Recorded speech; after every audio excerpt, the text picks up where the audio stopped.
দাজ্জালের নাম তো আপনারা শুনেছেন। ভয়ঙ্কর ডেঞ্জারাস একটা ক্যারেক্টার। পৃথিবীর শুরু থেকে শেষ পর্যন্ত এর চেয়ে বড় ফিতনা আসেনি, আসবেও না। দাজ্জালের ফিতনা, সে তার এক চোখ থাকবে, আরেক চোখ এরকম বন্ধ থাকবে, এখানে লেখা থাকবে কাফারা। কোনোভাবেই তাকে দমানো যাবে না, হত্যা করা যাবে না। আল্লাহ নবী ঈসা আলাইহিস সালাম তাকে হত্যা করবেন। তো যে ব্যক্তি সূরা কাহাফ তেলাওয়াত করবে, সূরা কাহাফের প্রথম 10 আয়াত বিশেষ করে মুখস্থ রাখবে, আল্লাহ তাআলা উসিমা মিন ফিতনাতিদ দাজ্জাল, দাজ্জালের ফিতনা থেকে তাকে বাঁচাবেন। তো আমরা দাজ্জালের ফিতনা থেকে বাঁচতে চাই কি চাই না? আমরা যেন সূরা কাহাফের প্রথম 10 আয়াত মুখস্থ করি, সূরা কাহাফ যেন জুমার দিন আমরা তেলাওয়াত করি। So now the question arises, what is the relationship of Suratul Kahf with Dajjal? দাজ্জালের সাথে সূরা কাহাফের রিলেশনটার কারণ কি? একটা মেকানিজম তো এখানে আছে। এত সূরা থাকতে রাসূল সাল্লাল্লাহু আলাইহি ওয়াসাল্লাম কেন বলেন যে সূরা কাহাফ পড়লে দাজ্জালের ফিতনা থেকে বাঁচবে? কারণটা কি? এর কারণ হচ্ছে দাজ্জাল আমাদেরকে যে সমস্ত জিনিস দিয়ে ফিতনায় ফেলবে, ওই ফিতনাগুলোর সলিউশন আল্লাহ তাআলা সূরা কাহাফের ভিতরে রেখে দিয়েছেন। দাজ্জাল 4টা জিনিস দিয়ে আমাদেরকে ফিতনায় ফেলবে। দ্যাটস ট্রায়াল অফ ফেথ, এক নাম্বার।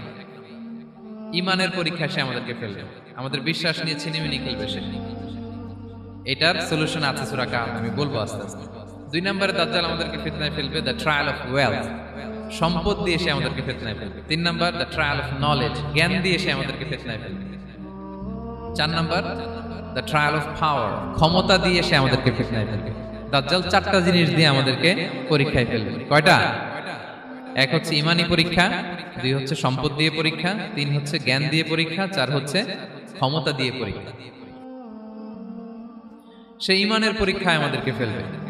সে এসে বলবে আমি তোমার রব, এবং এটা প্রমাণ করার জন্য যা যা দরকার আল্লাহ তাআলা তাকে সব দিবেন। সে সব করতে পারবে। সে বলবে আমি তোমার রব। যদি বিশ্বাস না হয়, তোমার বাবাকে যদি জীবিত করে বিশ্বাস করবে? অনেকে বলবে হ্যাঁ আমার আব্বাকে জীবিত করে দেখান। তো তার বাবাকে ঠিকই সে জীবিত করে ফেলবে। আসলে শয়তান তার বাবার সূরত নিয়ে সামনে দাঁড়াবে। আরে তাই তো, এটাই তো আমার বাবা, এটাই তো আমার দাদা।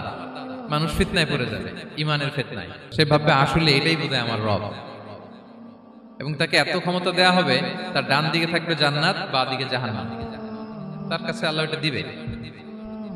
যে তার কথা শুনবে তাকে সে জান্নাতে ঢুকাবে, কিন্তু জান্নাতে ঢুকে সে জাহান্নামের শাস্তি ভোগ করবে। এটা তার বাইরের মানুষ বুঝবে না, অ্যাপারেন্টলি এটা জান্নাত। আর যে তাকে মানবে না তাকে সে জাহান্নামে ফেলবে, কিন্তু জাহান্নামে ঢুকলেও সে জান্নাতের নাজ নেয়ামত ভোগ করবে। তাহলে এই যে ঈমানের ফিতনায় সে ফেলে দিবে আমাদেরকে। তো ঈমান কি করে বাঁচাবো, এটার সলিউশন আমি শোনাবো আপনাদের। 2 নম্বরে সে আমাদেরকে সম্পদ দিয়ে ফিতনায় ফেলবে। যার যা লাগবে সে তাই দিতে পারবে, যা লাগবে। সে যদি আকাশকে বলে আকাশ বৃষ্টি দাও, যাকে তারা মানবে ওই এলাকায় বৃষ্টি হবে, সুজলা সুফলা শস্য শ্যামলা হবে সে সমস্ত এলাকা, ফল মূলে ভর্তি হবে, বরকত আর বরকত। আর যে এলাকার লোকেরা, জনপদের লোকেরা তাকে মানবে না, সে বলবে ওখানে বৃষ্টি হবে না, হবেও না।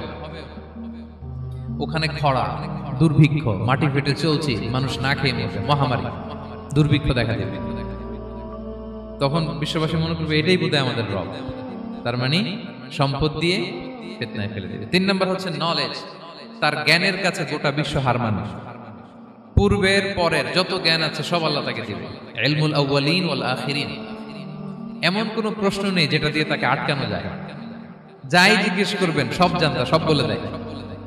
ভবিষ্যৎবাণী বলে দিবে, বলবে আগামীকাল ওইখানে অমুক দেশে বোমা বিস্ফোরণ হবে, হবে ওইখানে, ওখানে দুর্ভিক্ষ হবে, হবে ভূমিকম্প হবে, হবে। সে যা বলবে তাই হবে। তার জ্ঞানের এই বহর দেখে মানুষ ফিতনায় পড়ে যাবে। 4 নম্বর হচ্ছে দ্য ট্রায়াল অফ পাওয়ার, ক্ষমতা। তার ক্ষমতার সামনে সবকিছু একেবারে ছিন্ন বিচ্ছিন্ন হয়ে যাবে, এত ক্ষমতা হবে তার। সে যেমনটি বলবে তেমনটি করতে হবে। বাতাসের চেয়ে দ্রুত বেগে সে এক দেশ থেকে আরেক দেশে চলে যাবে। তো তার এই সমস্ত অলৌকিক ক্ষমতা দেখে মানুষ ফিতনায় পড়ে যাবে। এবং এই ফিতনা, এই পরীক্ষার মুহূর্তগুলোতে মানুষ কিভাবে নিজেকে ধরে রাখবে তার সলিউশন আল্লাহ তাআলা সূরা কাহফে দিয়েছেন। এই 4টা ফিতনা থেকে বাঁচার জন্য আল্লাহ সূরা কাহফে 4টা ঘটনা উল্লেখ করেছেন। কয়টা? 1 নাম্বার হচ্ছে আসহাবে কাহফ, যুবকদের ঘটনা, 7 জন যুবকদের ঘটনা। ঈমান কি করে বাঁচাবেন, সলিউশন ওখানে। সম্পদ ওদের ফিতনা থেকে কিভাবে নিজেকে বাঁচাবেন, এজন্য একজন বাগানওয়ালার ঘটনা আল্লাহ সেখানে বলেছেন। জ্ঞানের ফিতনা থেকে কি করে বাঁচবেন, এজন্য আল্লাহ তাআলা মুসা আলাইহিস সালাম এবং খিজির আলাইহিস সালামের ঘটনা সেখানে উল্লেখ করেছেন। আর ক্ষমতার ফিতনা থেকে কি করে বাঁচবেন এটা বোঝানোর জন্য আল্লাহ তাআলা যুলকারনাইনের ঘটনা উল্লেখ করেছেন। চারটা ফিতনা থেকে বাঁচার জন্য কয়টা ঘটনা? চারটা ঘটনা। আমরা তাহলে একটা একটা করে ঘটনা শুনি, আমরা একটু উদ্ধার করার চেষ্টা করি যে কি কি সলিউশন আল্লাহ তাআলা আমাদের বাতলে দিলেন। এক নম্বর হচ্ছে আসহাবে কাহাফের ঘটনা। এটা 250 খ্রিস্টাব্দের সময়কালে রোমান সাম্রাজ্যের একজন বাদশা ছিল, নাম দাকিয়ানুস। প্রতাপশালী বাদশা, পৌত্তলিক, মূর্তির পূজা করে।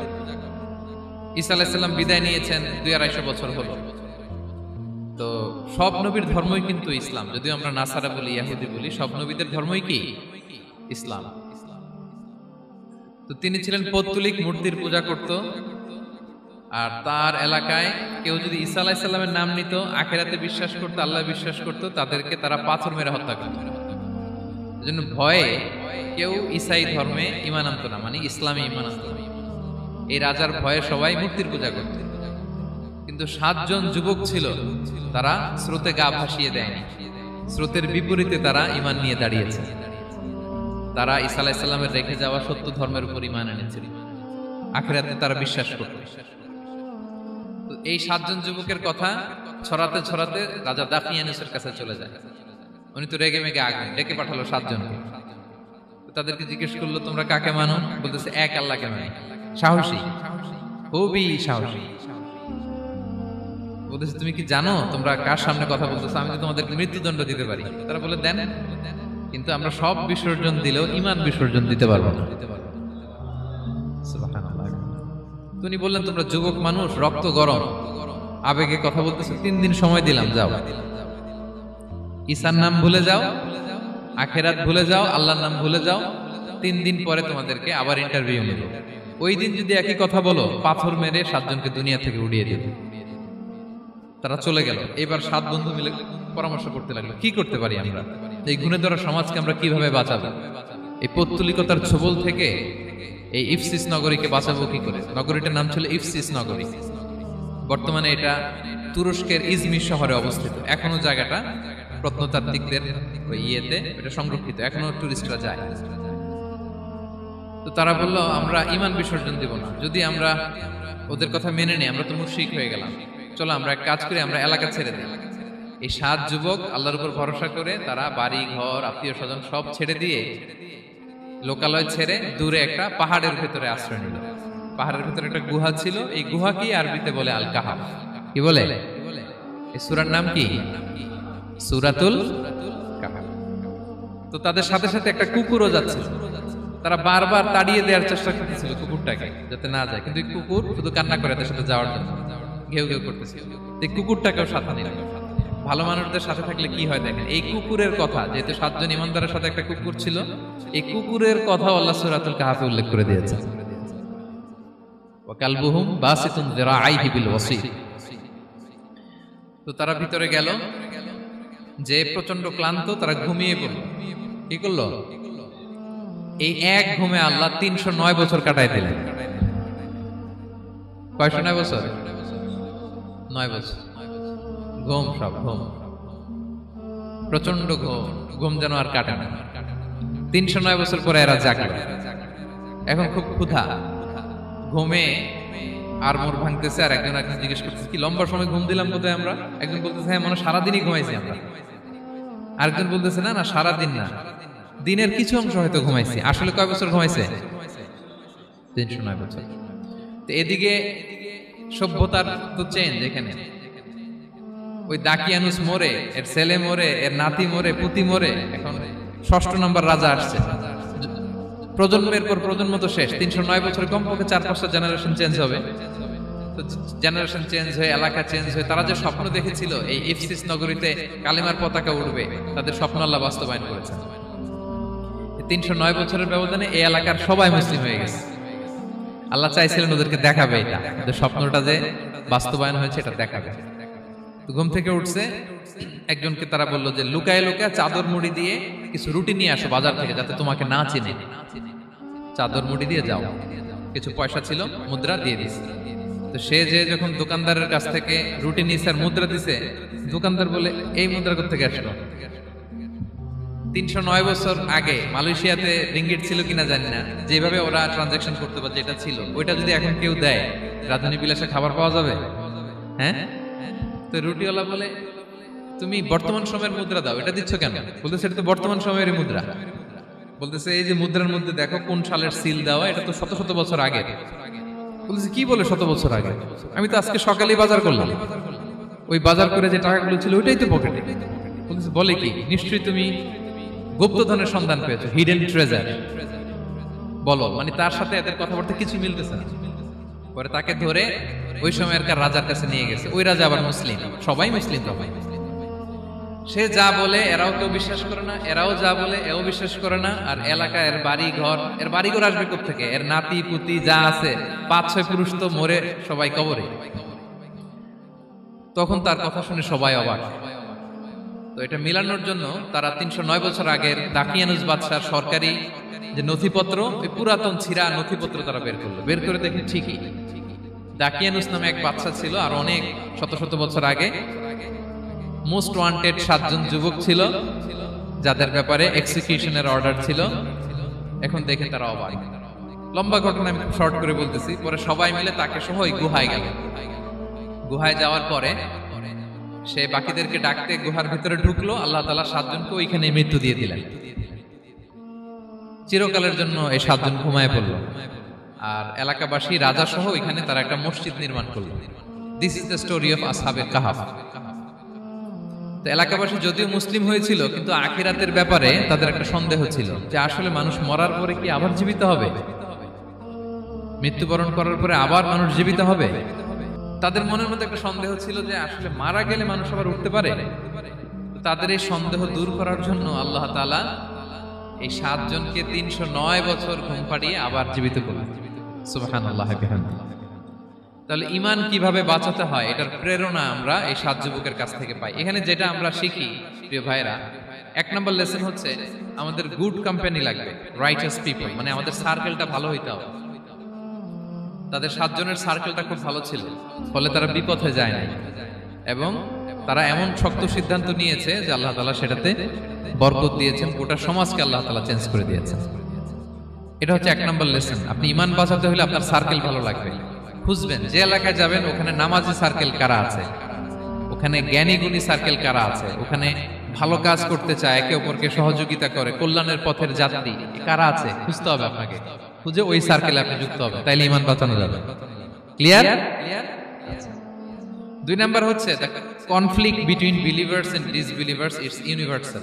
সত্য মিথ্যার লড়াই এটা চিরন্তন, আজীবন থাকবে। এটা ওনাদেরও ছিল, এখনো আমাদের লড়াই করে যেতে হচ্ছে, আমাদের ভবিষ্যৎ প্রজন্মও করবে। এই লড়াইটা আমরা করে যেতে চাই। কি বলেন? হ্যাঁ, থামা যাবে না? আমরা থামতে আসি নাই, আমরা এই লড়াইটা করে যাব। আমরা সত্যের কথা বলেই যাব ইনশাআল্লাহ। বলেন। 3 নাম্বার হচ্ছে যে লেসনটা আমরা পাই, অনেকগুলো লেসন, আমি খুব প্রেসাইজলি বলতেছি। যুবকরা চাইলে একটা সমাজকে পাল্টে দিতে পারে। এই পৃথিবীতে যত বড় বড় বিপ্লব হয়েছে এগুলো যুবকরা এনেছে। তারা হচ্ছে সভ্যতা গড়ার কারিগর। আসহাবে কাহাফ আমাদের এই সময়ের নওজওয়ানদের জন্য প্রেরণা। তারা আমাদের জন্য প্রেরণার বাতিঘর। তারা যেমনি ঈমানকে রক্ষা করেছে, আমাদের যুবকরা চাইলেও তাদের ঈমানি চেতনাতে স্পিরিট দিয়ে সমাজটাকে পাল্টে দিতে পারে। কি বলেন? এখানে বেশিরভাগই তো যুবক। হ্যাঁ, গুড সার্কেলে থাকবেন তো আপনারা? সত্যের পক্ষে সবাই থাকবেন তো? আল্লাহ তাআলা কবুল করুন। আচ্ছা, এবার 2 নাম্বার ছিল সম্পদের ফিতনা, কিভাবে বাঁচবেন। আসহাবে কাহাফের পরে সূরা কাহাফে আল্লাহ তাআলা একজন বাগানওয়ালার ঘটনা বলেছে। 2 জন বন্ধু, একজন একটু গরিব, সে বিশ্বাসী, আরেকজন ধনী, সে অবিশ্বাসী। তাকে আল্লাহ তাআলা বিশাল বড় খেজুরের বাগান আর আঙ্গুরের বাগান দিয়েছেন, বিশাল অনেক বড় বিজনেস ম্যাগনেট। তো এই সম্পদের অহংকার সে করত। সে প্রায় তার গরিব বন্ধুকে বলতো যে তোর চেয়ে আমার সম্পদও বেশি, সন্তানও বেশি, জনবল বেশি, লোকবল বেশি, অর্থবল বেশি, সব বেশি। অহংকারে তার পা মাটিতে পড়ত না। আর সে আখিরাতে অবিশ্বাস করত এবং সে বলতো যে এই সম্পদ আমারে বাঁচাবে, চিরকাল আমাকে স্মরণীয় করে রাখবে, এই সম্পদ কোনোদিন যাবে না। অনেক বড় বড় ধনীরা আছে, তারা এরকম মনে করে যে আমি এত বড় সিআইপি, হ্যাঁ, আমি এত বড় বিজনেস ম্যাগনেট, এই দিন বোধহয় আর চেঞ্জ হতে পারে না, আমার আজীবনই বোধহয় এত পাওয়ার থাকবে, এত সম্পদ থাকবে। এটা ভুল ধারণা। এটা কি ভুল ধারণা? এই যে তুরস্কে দুর্ভিক্ষ হইল না, আপনারা দেখছেন না যে অনেক সম্পদের মালিক বাড়ি ঘর ভেঙে রাস্তার ফকির। এখন ওই যে রিফিউজিদের জন্য যে খাবার আসছে, ওখানে লাইনে দাঁড়াইছে, কারণ এখন লাইনে না দাঁড়ালে খাবারও তো মিলবে না। 1000 কোটি টাকার মালিক ছিল, ভেঙে চুরে সব শেষ। এখন রিলিফের নেওয়ার জন্য দুস্থদের কাতারে ওখানে দাঁড়াইছে, কারণ দাঁড়াইলেই কিছু খাবার পাওয়া যাবে, খিচুড়ি পাওয়া যাবে, তা না হলে তো খাবারটাও মিলবে না। এই যে বঙ্গবাজারে আগুন লাগলো আমাদের বাংলাদেশে, 20টা-25টা দোকান ছিল অনেকের যাদের অন্যান্য বিজনেস আছে তারা হয়তো সার্ভাইভ করতে পারতেছে, কিন্তু এমন অনেক ব্যবসায়ী ছিল সব শেষ, জ্বলে পুড়ে, তার টাকা পয়সা পুঁজি স্বপ্ন সব শেষ। তো ধনীকে গরিব বানাতে আল্লাহর 1 সেকেন্ডও লাগে না। ওই বিশাল প্রাসাদ থেকে টেনে ভাঙ্গা থালা হাতে দিয়ে রাস্তায় নামাইতে আল্লাহর কয় সেকেন্ড লাগে বলেন তো? 1 সেকেন্ডও লাগে না। সো এই লেসনটা কিন্তু আমাদের নিতে হবে। এবং ওই ব্যক্তির নসিবে তাই ঘটেছিল, সে যখন অহংকার করতেছিল, আল্লাহ তাআলা আকাশ থেকে হুসবান একটা আগুন পাঠালো।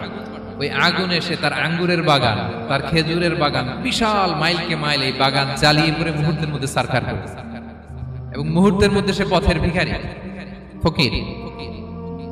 এই ঘটনাটা এনে আল্লাহ তাআলা সম্পদশালীদেরকে রিমাইন্ডার দিলেন যে এই সম্পদের ফিতনায় তোমরা পড়ে যেও না। আমরা সম্পদশালী হলে বাস্তবতা অনেক সময় ভুলে যাই। সূরাতুল হুমাজাতে আল্লাহ তাআলা বলেন, ইয়াহসাবু আন্না মালাহু আখলাদা।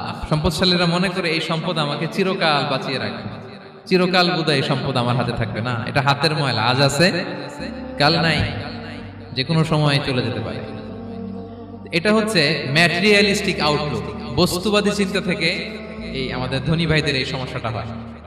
ভোগবাদী চিন্তার প্রভাব আর কি। সম্পদ যখন হাতে থাকে ধরাকে সরাজ্ঞান করে, মনে করে যে সবই আমার কন্ট্রোলে। না, আপনারে ওই গরিবের কাতারে আনতে, ওই রিলিফের সম্পদ নেয়ার জন্য ওই লাইনে দাঁড় করাইতে আল্লাহর 1 সেকেন্ডও লাগে না। এটা খেয়াল রাখতে হবে। আমরা যখন প্রাইভেট কারে চড়ি, মাঝে মাঝে অনেকে এসে হাত পাতে, এদেরকে ছোট করা যাবে না। গল্পটা আল্লাহ ভিন্ন করতে আল্লাহর 1 সেকেন্ডও লাগে না। ওইদিকে আমি দাঁড়ায় হাত পাততাম আর উনি প্রাইভেট কারে বসে থাকতো। আল্লাহ চাইলে এরকম করতে পারতেন না? পারতেন। তো এখান থেকে আমাদের জন্য শিক্ষা হচ্ছে, সম্পদ এটা ক্ষণস্থায়ী, আজ আছে কাল নাই, এটা ক্ষণস্থায়ী, এটাকে এভারলাস্টিং মনে করা যাবে না। এভারলাস্টিং হচ্ছে আখিরাত। ওয়ালাল আখিরাতু খায়রুল লাকা মিনাল উলা। আখিরাত তোমার জন্য দুনিয়ার চেয়ে শ্রেষ্ঠ।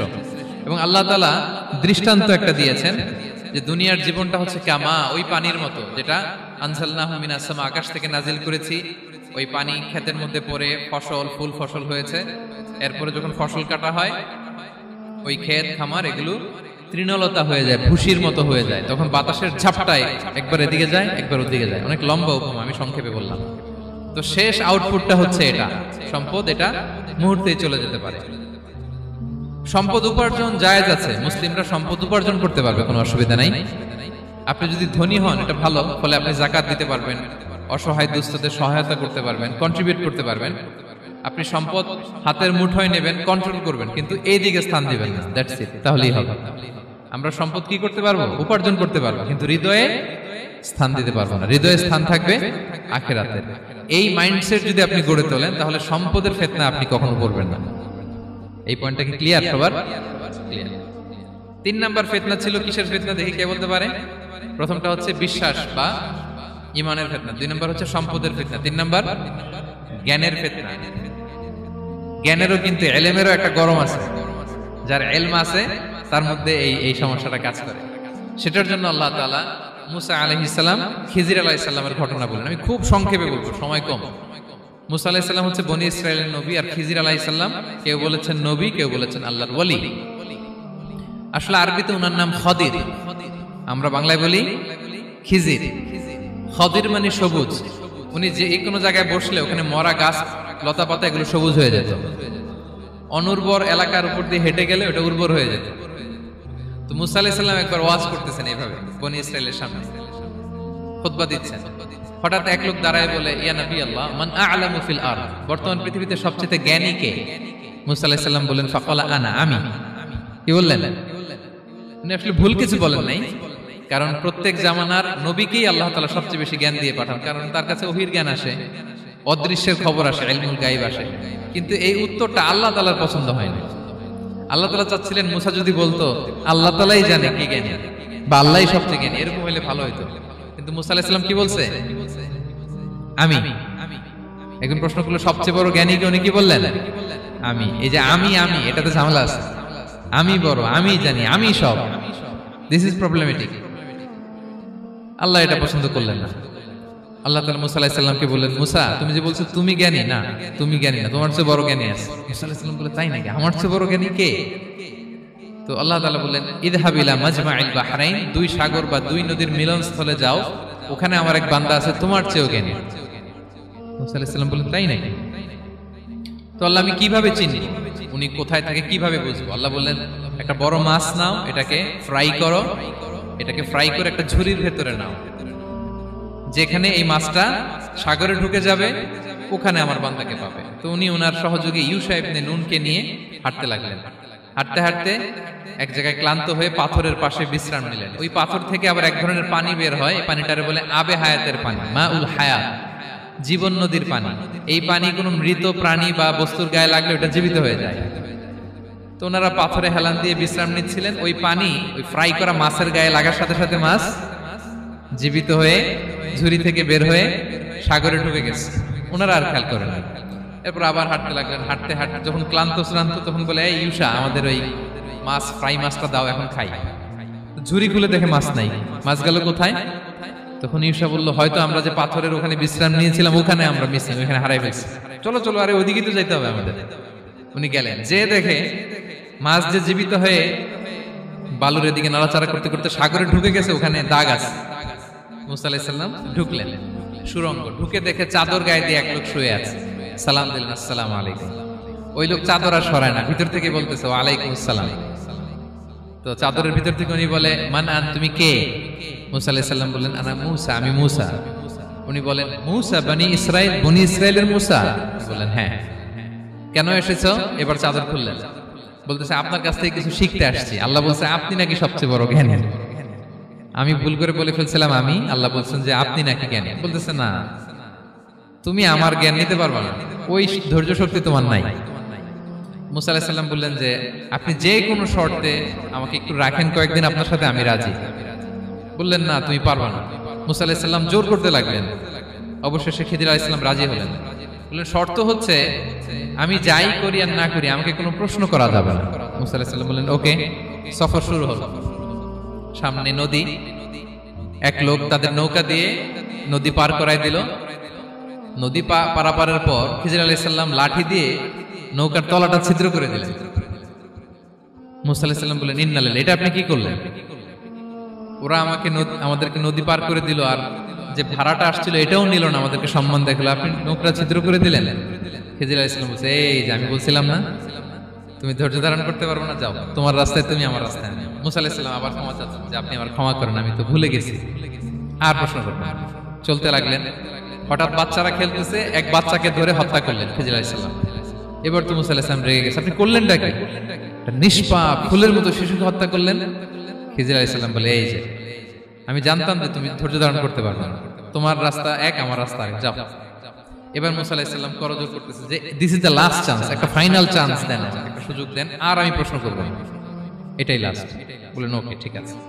হাঁটতে হাঁটতে এক ইহুদি বসতির সামনে যে হাজির। দুজনই খুব ক্ষুধার্ত, খাবার চাইলো, এরা আবার কৃপণ, খাবার দিল না। তো খিজির আলাইহিস সালাম বললেন, ঠিক আছে, খাবার যেটা দিচ্ছেন আমরা চলে যাই। যাওয়ার পথে দেখতেছে এই এলাকার একটা দেয়াল ভেঙে পড়ে যাবে। তিনি বললেন, মুসা চলো এটা ঠিক করে দেই। দুইজন মিলে প্রচন্ড ক্ষুধায় এটা সেটা এনে দেয়ালটা তৈরি করতেছে। মুসা আলাইহিস সালাম তো এমনিই রাগী, পেটে আবার ক্ষুধা, আবার বলছে কিছু বলাও যাবে না। তিনি এবার আর প্রশ্ন করেন, বলতেছে ওরা এত কিপটামি করলো আর আপনি এটা করে দিলেন, আপনি তো চাইলে এটা টাকা নিতে পারতেন, পারিশ্রমিক নিতে পারতেন চাইলে। এই কথা বলার পর খিজির আলাইহিস সালাম বললেন, হাদা ফিরাকু বাইনি ওয়া বাইনি, এখানেই তোমার আর আমার সেপারেশন, আর সামনে আগানো যাবে না, তোমার কোনো ধৈর্যই নেই। তো এতটুকু তোমাকে আমি বলি যে আমি একটাও আল্লাহর আদেশ ছাড়া করি নাই, আল্লাহর আদেশে আমি করেছি। কি? এক নম্বর হচ্ছে ওই যে আমাদের ভাড়া নিতে চাইলো না, আমাদেরকে পার করে দিল, নৌকাটা ছিদ্র করেছি কারণ এই এলাকায় একজন জালিম বাদশাহ আছে, সে নৌকা পেলেই গরিব মাঝিদের নৌকা সিজ করে নিয়ে যায়। তো এটাকে যখন তলায় ছিদ্র করে দিছি, এই রাজার লোকেরা এসে দেখবে যে এটা তলা ছিদ্র, তো পানি ঢুকতেছে, এটা নিবে না, ওরা পরে সামহাও এটা রিপেয়ার করে চালাইতে পারবে। মুসা আলাইহিস সালাম বলে সুবহানাল্লাহ, তাই তো, এটা তো আমি বুঝতে পারি নাই। আর ওই ছোট শিশুটাকে হত্যা করছি, ও অনেক বড় জালিম হবে এলাকা, তার ফিতনায় এলাকাবাসী তটস্থ থাকবে, সে তার মা বাবাকেও জাহান্নামে নেবে। এজন্য আল্লাহ তাআলা আদেশ দিয়েছেন আমাকে, আল্লাহর আদেশে আমি তাকে হত্যা করেছি। মুসা আলাইহিস সালাম বললেন তাই তো, এটা তো অনেক ভালো কাজ করছেন। তাইলে তো বলতেছে তাহলে ওইটা বলেন, খাবারও দিল না, এত কৃপণ, এদের দেয়াল কেন ঠিক করতে গেলেন আপনি? তখন তিনি বললেন যে আসলে এটা একটা ইয়াতিমদের ঘর ছিল, দুইটা ইয়াতিম শিশু, তাদের বাবা মা খুব ভালো ছিল, আর এই দেয়ালের নিচে আছে গুপ্তধন, এই দেয়ালটা পড়ে যাবে, এই গুপ্তধন তারা ছোট মানুষ নিতে পারবে না, এলাকাবাসী তাদেরকে বঞ্চিত করে নিয়ে যাবে। আমি দেয়াল গড়ে দিলাম যাতে করে তারা যখন প্রাপ্তবয়স্ক হয় নিজেদের সম্পদ নিজেরা বুঝে নিতে পারে। সুবহানাল্লাহ ওয়া বিহামদিহি। মুসা আলাইহিস সালাম বলে তাই তো, এগুলো তো আমি বুঝতে পারি নাই। তো এই ছিল খুব সংক্ষিপ্ত পরিসরে মুসা আলাইহিস সালাম খিজির আলাইহিস সালামের ঘটনা। তো রাসূল সাল্লাল্লাহু আলাইহি ওয়াসাল্লাম বুখারীতে একটা চমৎকার কথা বলেছেন, তিনি বলেছিলেন ওয়াদিদনা আন্না মুসা সাবার হাত্তা ইউকাসসা আলাইনা মিন আমরিহিমা। রাসূল সাল্লাল্লাহু আলাইহি ওয়াসাল্লাম বলেছিলেন ইস, আমার ভাই মুসা যদি আরেকটু ধৈর্য ধরতো তাহলে আরো কিছু অজানা তথ্য আমরা জানতে পারতাম। এখান থেকে, এই ঘটনা থেকে আমরা কি শিখলাম? প্রথম যেটা আমরা শিখলাম, জ্ঞান নিয়ে বড়াই করতে নেই, ঠিক কিনা? জানার কোনো শেষ নেই, জাননেওয়ালার উপরও জাননেওয়ালা আছে, জ্ঞানীর উপরও জ্ঞানী আছে। আপনি কিছু জেনেই মনে করবেন না আমি সব জানি, আপনার চাইতেও বেশি জ্ঞানী অনেকে আছে। অনেক সময় বক্তার চাইতেও শ্রোতারা অনেক জ্ঞানী। হয়তো এখানে এমন অনেক জ্ঞানী লোক আছে যার ধারে কাছেও আমরা কেউ নেই, হতে পারে। সো আমি সব জানি, এটা ভুল, এটা শয়তান বলে। এটা কে বলে? শয়তান বলে। আবু নাওয়াস একটা কবিতা লিখেছেন, ওয়াকুল লিমান ইয়াদঈ ফিল ইলমি ফালসাফাতান হাবাসতা শাইআন ওয়া গাবাত আনকা আশিয়াউ। কেউ যদি বলে আমি সব জানি, তুমি তাকে বৃদ্ধাঙ্গুলি দেখিয়ে বলো আপনি কিছুই জানেন না, আপনি অল্প কিছু জেনেছেন, জানার এখনো অনেক বাকি। তাহলে মুসা আলাইহিস সালামের এই ঘটনা জিজ্ঞেস করা হলো কে জ্ঞানী, উনি বললেন আমি জ্ঞানী। এরকম কি আমরা কখনো বলবো না? সবচাইতে বড় জ্ঞানী কে? ওয়া ফাওকা কুল্লি যী ইলমিন আলিম, সবচাইতে বড় জ্ঞানী আল্লাহ তাআলা। সো জ্ঞান নিয়ে আমরা অহংকার করব না। দুই নাম্বার যে শিক্ষাটা আমরা পাই, ওই যে নৌকা দিয়ে পারাপার হচ্ছিল, তখন একটা চড়ুই পাখি এসে সাগরের মধ্যে মুখ দিয়েছিল। তো খিজির আলাইহিস সালাম বললেন মুসা, তুমি কি চড়ুই পাখিটা দেখতে পাচ্ছ? হ্যাঁ দেখতে পাচ্ছি। চড়ুই পাখিটা যে সাগরে মুখ দিলে দেখতে পাচ্ছ? হ্যাঁ দেখতে পাচ্ছি। তখন খিজির আলাইহিস সালাম বললেন চড়ুই পাখিটা সাগরে মুখ দিয়ে পানি খাওয়ার পরে চড়ুই পাখির ঠোঁটে বা চঞ্চুতে যতটুকু পানি লেগে আছে, এই পানিটা হচ্ছে তোমার, আমার এবং মহাবিশ্বের আমাদের সকলের জ্ঞান। আর এই মহাসাগরের সকল পানি হচ্ছে আল্লাহ তাআলার জ্ঞান। আল্লাহ তাআলা বলেছেন ওমা উতিতুম মিনাল ইলমি ইল্লা কালিলা, আমি তোমাদেরকে একেবারে অল্প জ্ঞান দিয়েছি, একেবারে অল্প। এই রহস্যে ঘেরা এই মহাবিশ্বের অনেক কিছু আমাদের অজানা। প্রিয় ভাইরা, আমরা অনেক কিছু জানি না, আমাদের এই লিমিটেড নলেজ এগুলো ধরে না, তারপর আমরা জ্ঞানের বড়াই করি। আপনারা উপমাটা বুঝতে পারছেন? একটা নৌকা থেকে চড়ুই পাখি ঠোঁট দিয়ে পানি খাচ্ছে, পানি খাওয়ার পরে স্বভাবতই চড়ুই পাখির ঠোঁটে একটু পানি তো লাগবে। খিজির বললেন যে এই পানিটা হচ্ছে তোমার, আমার, পৃথিবীর সবার জ্ঞান, আর এই সাগরের বাকি পানিগুলো কার জ্ঞান? এবার বুঝতে পারছেন আল্লাহ তাআলার জ্ঞানের পরিধি। আমরা জ্ঞান নিয়ে যেন কখনো কি না করি, বড়াই না করি। জ্ঞান দুই ধরনের, একটা বাহ্যিক জ্ঞান, একটা অন্তর্নিহিত জ্ঞান। External knowledge, internal knowledge. আমরা যখন কোরআন হাদিস পড়ি আমাদের বাহ্যিক জ্ঞান অর্জন হয়।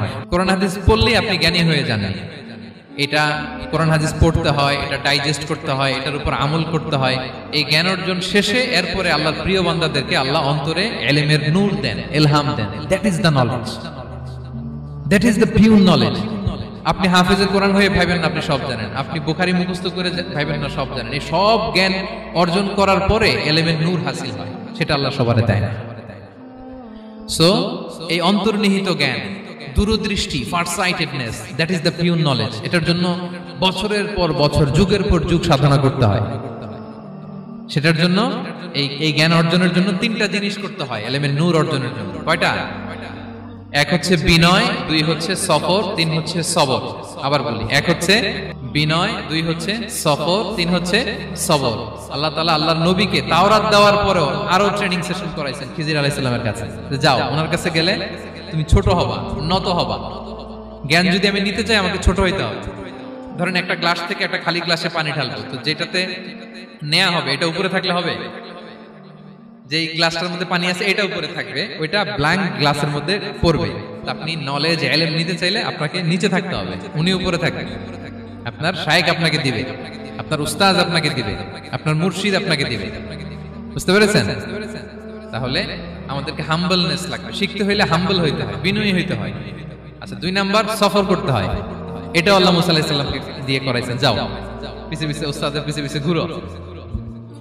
তো এজন্য সফর করতে হয়। এখন ঘরে বসে অনেক কিছু জানা গেল, উস্তাদের সান্নিধ্য লাগে, সফর করতে হয়। আমাদের ক্লাসিক আলেমরা হাদিস কালেকশনের জন্য শহরকে শহর সফর করতেন।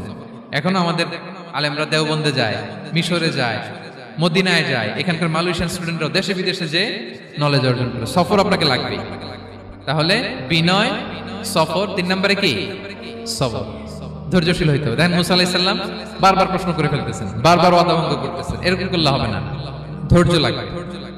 ধৈর্যের বলে বলিয়ান হলে তখনই আপনার মধ্যে ইলম আসবে। তাহলে জ্ঞানের ফিতনায় পড়ার আর আমাদের কোনো সম্ভাবনা আছে? আমরা বিনয়ী হব, আমরা জ্ঞান আল্লাহর দিকে ফিরাই দেব। আমরা বলবো উনি সবচেয়ে ভালো জানেন। পারা যাবে তো ইনশাআল্লাহ? আচ্ছা, আমি একেবারে শেষ পর্যায়ে চলে আসছি, 2 মিনিটের মধ্যে শেষ করে দিচ্ছি। 3 নাম্বার ছিল কিসের ফিতনা? 4 নাম্বার ক্ষমতার ফিতনা। এই ফিতনা থেকে বাঁচার জন্য সর্বশেষ আল্লাহ তাআলা যুলকারনাইনের ঘটনা বলেছেন। অনেক বড় বাদশা ছিলেন, পৃথিবীতে 4 জন বাদশা গোটা বিশ্ব শাসন করেছেন। 2 জন কাফির, 2 জন মুমিন। কাফির একজন হচ্ছে নমরুদ, যিনি ইব্রাহিম আলাইহিস সালামকে আগুনে ফেলেছিলেন। আরেকজন হচ্ছে বখতে নাসার, যাকে ইংরেজিতে বলে নেবুচারনেজার দ্য সেকেন্ড, দ্বিতীয় নেবুচারনেজার। তারা কোনো নির্দিষ্ট এরিয়ার বাউন্ডারির বাদশা না, গোটা বিশ্বের বাদশা ছিলেন। এই 2 জন কাফির। আর 2 জন বাদশা ছিলেন গোটা বিশ্বকে শাসন করেছেন, তারা ছিলেন মুমিন। একজন হচ্ছে সুলাইমান আলাইহিস সালাম, আল্লাহর নবী। আরেকজন হচ্ছে যুলকারনাইন, গোটা বিশ্ব শাসন করেছেন, প্রাচ্য থেকে পাশ্চাত্য সব জায়গায় তিনি গিয়েছেন, ইসলামের বাণী প্রচার করেছেন, জালিমদেরকে শায়েস্তা করেছেন। তো এরকম দিক বিদিক তিনি জয় করতেছিলেন। অনেকে যুলকারনাইনকে আলেকজান্ডার দ্য গ্রেটের সাথে গুলিয়ে ফেলে না। ম্যাসিডোনিয়াতে যে আলেকজান্ডার দ্য গ্রেট ছিল, উনি আর যুলকারনাইন এক নন। যুলকারনাইন হচ্ছে আল্লাহ তাআলার প্রিয় একজন বান্দা, অনেক বড় সাহসী বীর পুরুষ ছিলেন, গোটা বিশ্বে ইসলাম প্রচার করেছেন। করতে করতে করতে করতে অনেক বড় ঘটনা, আমি সব শেষের ঘটনাটা বলি। উনি জর্জিয়া, বর্তমান যে জর্জিয়ার তিবলিসি এরিয়া, এখানে এসে একটা এলাকার সন্ধান পেলেন, যারা ওনাকে এসে বলল যে এখানে একটা জঙ্গলি গ্রুপ আছে যাদের নাম ইয়াজুজ মাজুজ, তারা এসে আমাদের উপর হামলা করে। হে যুলকারনাইন, আমরা আপনাকে ট্যাক্স কালেক্ট করে দিচ্ছি, আপনি তাদের মাঝে আর আমাদের মাঝে একটা প্রাচীর তৈরি করে দেন। আপনারা ইয়াজুজ মাজুজের নাম শুনেছেন না? ইংরেজিতে বলে গগ ম্যাগগ। নূহ আলাইহিস সালামের 4 সন্তান ছিল, হাম, সাম, ইয়াফাস, কানাআন। এই ইয়াফাসের বংশধর হচ্ছে ইয়াজুজ মাজুজ, জঙ্গলি, হাজার হাজার শুধু বংশ বিস্তার করে। তারা এসে লোকালয়ে মানুষের উপর আক্রমণ করে, তাদের গবাদি পশু এগুলো ছিনিয়ে নেয়, ফলমূল খেয়ে ফেলে। তো যুলকারনাইন বাদশার কাছে যখন বিচার দেওয়া হলো, উনি বললেন ঠিক আছে, তোমাদের ট্যাক্স দেয়া লাগবে না, তোমরা শারীরিক পরিশ্রম করে আমাকে সাহায্য করো। তো উনি বর্তমানে হচ্ছে এক পাশে কৃষ্ণ সাগর, ব্ল্যাক সি, আরেক দিকে কাস্পিয়ান হ্রদ বা কাস্পিয়ান সাগর, এর মাঝখানে 1200 কিলোমিটার লম্বা মাউন্টেন রেঞ্জ, পাহাড়ি এরিয়া। আপনারা গুগলে দেখবেন। এইখানে 2 পাহাড়ের মাঝখানে ফাঁকা জায়গায় তিনি বড় বড় লোহার পাত প্রথিত করলেন, গেড়ে দিলেন। এরপরে তামা, সীসা গালিয়ে বিশাল একটা ওয়াল তৈরি করলেন। এটা যুলকারনাইন উনার বানানো ওয়াল বা ড্যাম, প্রাচীর। এখন আর ইয়াজুজ মাজুজ আসতে পারে না, ওরা আর আসতে পারে না। ওরা প্রতিদিন এটা ভাঙার চেষ্টা করে, কিন্তু ভাঙতে ভাঙতে আরেকটু ভাঙলেই ভেঙে যাবে। ওরা বলে আগামীকাল ভেঙে ফেলবে, ইনশাল্লাহ বলতে ভুলে যায়। এজন্য এরপরের দিন এসে দেখে আবার এটা আগের মতো হয়ে আসছে। কিয়ামতের আগ দিয়ে ওদের মধ্যে এই ইনশাআল্লাহর প্রেরণা আসবে। তাদের একজন বলে উঠবে আগামীকাল ইনশাআল্লাহ আমরা এটা ভেঙে খান খান করে দেব, ঠিকই ভেঙে ফেলবে। তখন তারা ভেঙে চুরে কোটি কোটি ইয়াজুজ মাজুজের দল এসে হামলে পড়বে। সামনে পড়বে তাবারিয়া সাগর, একদল এসে তাবারিয়া সাগর এমন ভাবে খাবে, এই দল যাওয়ার পরে আরেক দল এসে এখানে যে সাগরে যে পানি ছিল এটা কল্পনাই করতে পারবে না। তারা পৃথিবীতে ফিতনা ফাসাদ করবে। ঈসা আলাইহিস সালাম তখন আসবেন, দোয়া করবে আল্লাহ তাআলার কাছে মুমিনরা, একটা মহামারী দিবে আল্লাহ তাআলা, ইয়াজুজ মাজুজের মধ্যে ওরা মরে যাবে সব। এরপর বিশাল এক পাখি এসে তাদেরকে আল্লাহর মর্জি মাফিক এমন এক জায়গায় ফেলে আসবে, কেউ জানবে না।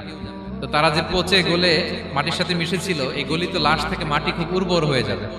এরপর আল্লাহ তাআলা পৃথিবীর মধ্যে বারাকা দিবেন, কিছু রোপণ করলে তাড়াতাড়ি ফুলে ফেপে বড় বড় ফলমূল হচ্ছে। তো এটা কিয়ামতের আলামতের অন্য কোনো আলোচনায় হয়তো আমরা বলবো।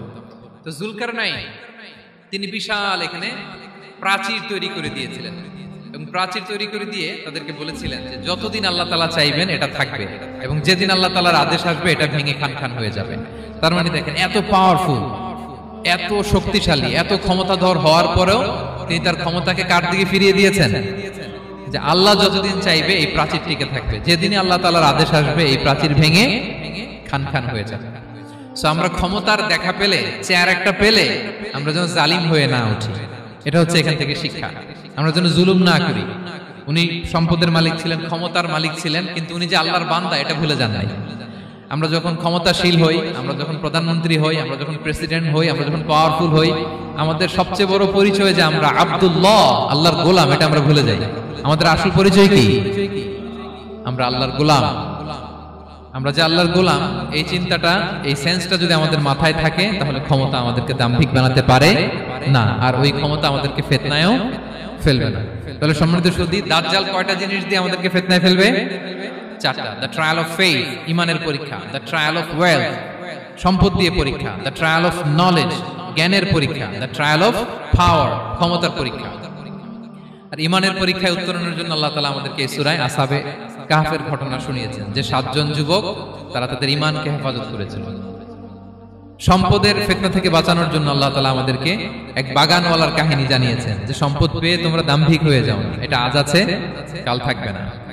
জ্ঞানের পরীক্ষা থেকে আমাদের মুক্তির জন্য আল্লাহ তাআলা অনেক বড় করে আল্লাহ নবী মুসা আলাইহিস সালাম এবং খিজির আলাইহিস সালামের ঘটনা শুনিয়েছেন, আমাদের বুঝিয়েছেন যে আমাদেরকে বিনয়ী হতে হবে, জ্ঞানের জন্য সফর করতে হবে এবং সবর করতে হবে। সবশেষে আল্লাহ তাআলা ক্ষমতার ফিতনা থেকে বাঁচানোর জন্য ক্ষমতাধর, আমরা তো একটা দেশের মালিক হই এখন, অমুক দেশের প্রেসিডেন্ট, অমুক দেশের প্রধানমন্ত্রী, উনি গোটা বিশ্বের প্রতাপশালী রাজা ছিলেন জুলকারনাইন। তারপরেও উনি যে আব্দুল্লাহ, উনি যে আল্লাহর গোলাম, এটা তিনি ভুলে যাননি। তাহলে এইভাবে যদি আমরা এই ফিতনাগুলো থেকে বাঁচার চেষ্টা করি, তাহলে এই ফিতনা থেকে আমরা বেঁচে থাকতে পারবো। এবং দাজ্জাল যদি এই মুহূর্তেও আসে, সে আমাদেরকে বিভ্রান্ত করতে পারবে না। পারবে? পারবে না ইনশাআল্লাহ। ইনশাআল্লাহ বলেন। আর ভবিষ্যতের সব কাজের আগে আমরা সবসময় কি বলবো? মনে থাকবে সবার? আল্লাহ তাআলা আমাদের সবাইকে কথাগুলো বোঝার ও আমল করার তৌফিক দান করুক। হাযা মা ইনদি ওয়াল ইলমু ইনদাল্লাহ আলাইহি তাওয়াক্কালতু ওয়া ইলাইহি উনীব। ওয়াসসালামু আলাইকুম ওয়া রাহমাতুল্লাহি তাআলা ওয়া বারাকাতুহু।